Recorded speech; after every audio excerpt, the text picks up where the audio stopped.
Guilherme, foi algo assim, eu disse durante aqui a transmissão, assustador até pela maneira como tudo aconteceu, né?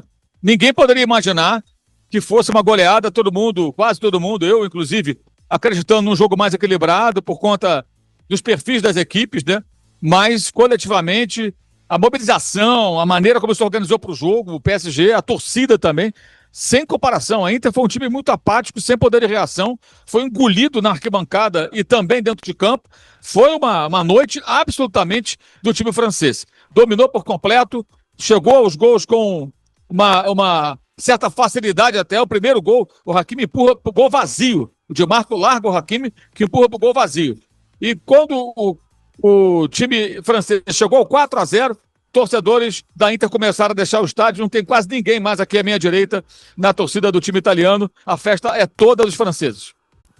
Ô Mauro, e ainda para falar contigo, né, sobre esse resultado bem diferente do que, né, muita gente imaginava, você citou, né, a lista no finalzinho da partida, né, dos maiores campeões, né, em questão de domínio, de placar, né, e também foi um domínio não só no placar, foi também um domínio ali de tática de campo, de imposição, enfim, não só no placar, né? O placar, ele não é aquele placar enganoso, ele de fato retrata o que aconteceu no jogo. E aí eu fiz essa pergunta pro Bruno e também faço para você. Tem uma explicação de como o PSG teria facilitado esse jogo ou realmente foi a Inter que deixou muito a desejar nessa comparação, né, dos jogos das quartas, das semis e pro jogo de hoje? Acho que é um pouco de cada coisa, né? A maneira como se impôs o PSG logo no começo do jogo, pelos dois lados, levando perigo. A jogada do primeiro gol é toda construída do lado esquerdo e a definição pelo lado direito em cima do Di Marco, com o lateral direito, o Hakimi, entrando na área como se fosse um atacante completamente livre para empurrar para o gol vazio. E as jogadas pelos lados, a maneira que o time trocou passes, envolveu o adversário. O Luiz Henrique gosta dessa troca de passes e preparou muito bem a equipe. A defesa da Inter, o time, da estrutura da Inter, claramente, aqui em cima a gente vê no 5-3-2, a sua linha de 5 homens da defesa, os 3 homens do meio campo, os 2 atacantes, mas completamente, digamos, desconectada, se você comparar com os jogos recentes. Incapaz de neutralizar as ações do adversário.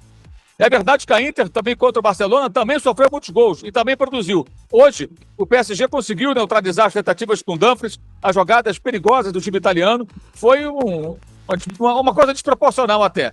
Humilhante, realmente, para a Inter de Milão. 2 anos depois perde uma final, daquela vez lutou heroicamente até o final contra o Manchester City, um time mais forte, que venceu por 1-0, mas hoje realmente ficou feio, né? Perdeu uma final de 5-0, gente. Isso fica marcado negativamente para a história. É melhor nem chegar na final. É verdade, falamos bastante do PSG, agora um pouquinho também da Inter, com você, Mauro César. Tem uma explicação, porque até no pré-jogo, né, eu cheguei a comentar contigo, com o Bruno, com o Nápoles aqui, né, que se a questão da camisa poderia pesar, né, contra o PSG, de nunca ter sido campeão, e a Inter, né, um time com muito mais história, mais títulos, campeão 3 vezes já da Champions, né, e parece que era o contrário, né. Aí eu te pergunto, tem uma explicação esse futebol tão abaixo da Inter no jogo de hoje? Eu acho que essa é uma pergunta que o técnico Simone Inzaghi vai tentar responder na coletiva daqui a pouco, né? Mas duvido que ele seja capaz. Como explicar um time que se prepara para chega à final, se prepara tanto para esse jogo e se comporta da maneira como se comportou? Mesmo os gols do começo, que abriram a vantagem da equipe francesa, não justificam a forma apática com que a Inter se comportou, inclusive no segundo tempo, quando Inzaghi fez mudanças, tentou consertar, mas só piorou. Foi um adversário facilmente batido. Gente, é a maior goleada da história de uma final de Champions. Isso é algo excepcional.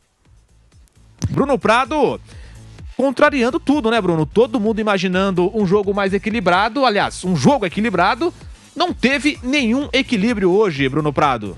É verdade, Guilherme, não teve. Foi um domínio do início ao fim do jogo do Paris Saint-Germain, uma goleada justíssima. O resultado do jogo mostrou o que aconteceu em campo mesmo.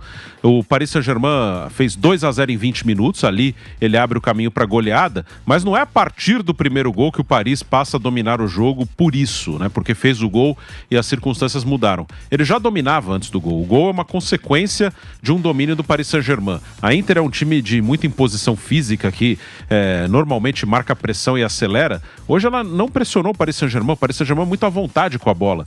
E desde o início do jogo, o Paris Saint-Germain impôs o seu ritmo, né? Ficou com a bola, tocando, acelerando quando queria, retardando um pouquinho o jogo também quando achava necessário. Tem um ótimo meio-campo, principalmente o Vitinha, acho o português, um meio-campista de um nível altíssimo. E o Paris Saint-Germain fez o primeiro gol, que foi um golaço. O primeiro gol foi uma linda jogada, né? A jogada que começa com o Kvaratskhelia bem aberto na esquerda. A bola vem para o meio, chega no Vitinha, e o Vitinha acha um passe lá no meio da zaga da Inter pro Doué. Doué, que acabou sendo um grande personagem dessa final, e ele dá assistência para o Hakimi fazer 1-0. Depois, 2 gols de contra-ataque. Os 2 gols do garoto, do Doué, garoto que chegou do Rennes para essa temporada, apenas 19 anos, e no final já o 4º gol com tudo já liquidado. Depois ainda saiu o 5º, um passeio do Paris Saint-Germain para cima. O 4º foi do Kvaratskhelia, né? Outro destaque do jogo, mas foi um domínio do início ao fim, tanto propondo o jogo como contra-atacando, e em nenhum momento a Inter incomodou o Paris, né? Uma atuação brilhante do Paris e muito apática da Inter. A Inter, que se destacou, que chegou a essa final, é um time que de força, de imposição, de não dar espaço, de não deixar o adversário à vontade com a bola, e foi completamente o contrário. A Inter foi totalmente dominada pelo Paris Saint-Germain. Uma vitória indiscutível. Placar justo, placar que ilustrou exatamente o que aconteceu na decisão em Munique. O que o PSG fez, assim, de tão absurdo, que facilitou tanto a partida, né? Tem a questão de ter marcado cedo, acho que isso facilita um pouco, porque é um time como os italianos, né, que são, assim, elogiados muito pela defesa e tudo mais, facilita, mas não pode ser só isso, né, Bruno? Porque foi um PSG que dominou não só na parte inicial, dominou realmente os 90 minutos. O que você viu de tão diferente nesse PSG hoje, Bruno? Então, o PSG ele jogou dentro do que ele joga mesmo. É um time muito forte, usando características do time. Ele não tem nenhum centroavante, jogador de área. Eles usam muito isso dos pontas, ora estarem abertos, como o Kvaratskhelia no lance do primeiro gol, e até daquele lado, né, o Nuno Mendes, que é o lateral, ele fica como um terceiro zagueiro na saída de bola. E do outro lado, o Hakimi tem mais liberdade. Então, o jogador que cai pela esquerda, que normalmente é o Kvaratskhelia, muitas vezes abre bastante o campo. Então, o primeiro gol sai numa jogada assim. E eles apostam muito no controle de bola dos jogadores de meio, aproximação.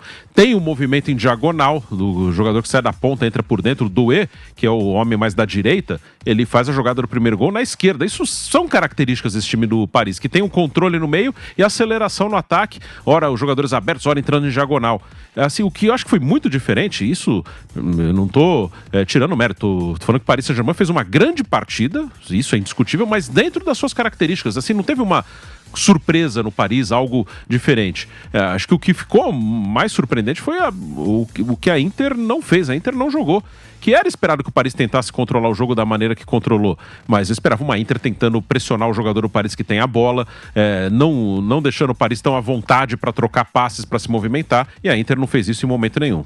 Teria alguma explicação, né, esse futebol tão abaixo da Inter, porque camisa tem, né? Um time com uma camisa pesadíssima, já é campeão da Champions, enfim, realmente chama atenção, né, Bruno Prado? Ah, sim, chamou muito a atenção a postura muito apática da Inter, né? Um time que tem a característica de ter uma marcação forte, de tentar impedir que o adversário trabalhe a bola com tranquilidade, de tentar roubar para acelerar, mas em nenhum momento conseguiu jogar o time da Inter. Depois que toma os 2 gols em 20 minutos, aí também o emocional foi para o espaço, mas já era dominada quando tomou o gol, uma atuação realmente muito abaixo da Inter. Eu esperava um início de jogo com a Inter pressionando lá em cima para impedir que o Paris Saint-Germain tivesse o controle do jogo, mas não aconteceu. A Inter começou marcando muito atrás, permitiu que o Paris Saint-Germain ficasse com a bola, que o Paris Saint-Germain passasse a ditar o ritmo do jogo, e a Inter não conseguiu recuperar em nenhum momento, né? Essa questão de levar o jogo mais para o estilo dela, ela não conseguiu fazer isso em nenhum momento. O Paris Saint-Germain muito confortável com a bola no pé. Foi uma atuação apática mesmo da Inter, que uma das características desse time é da energia, de pressionar, de tentar roubar, e a Inter esteve muito, mas muito abaixo mesmo. Uma atuação horrorosa do time da Inter de Milão, deu todo o espaço para o Paris Saint-Germain. Guilherme.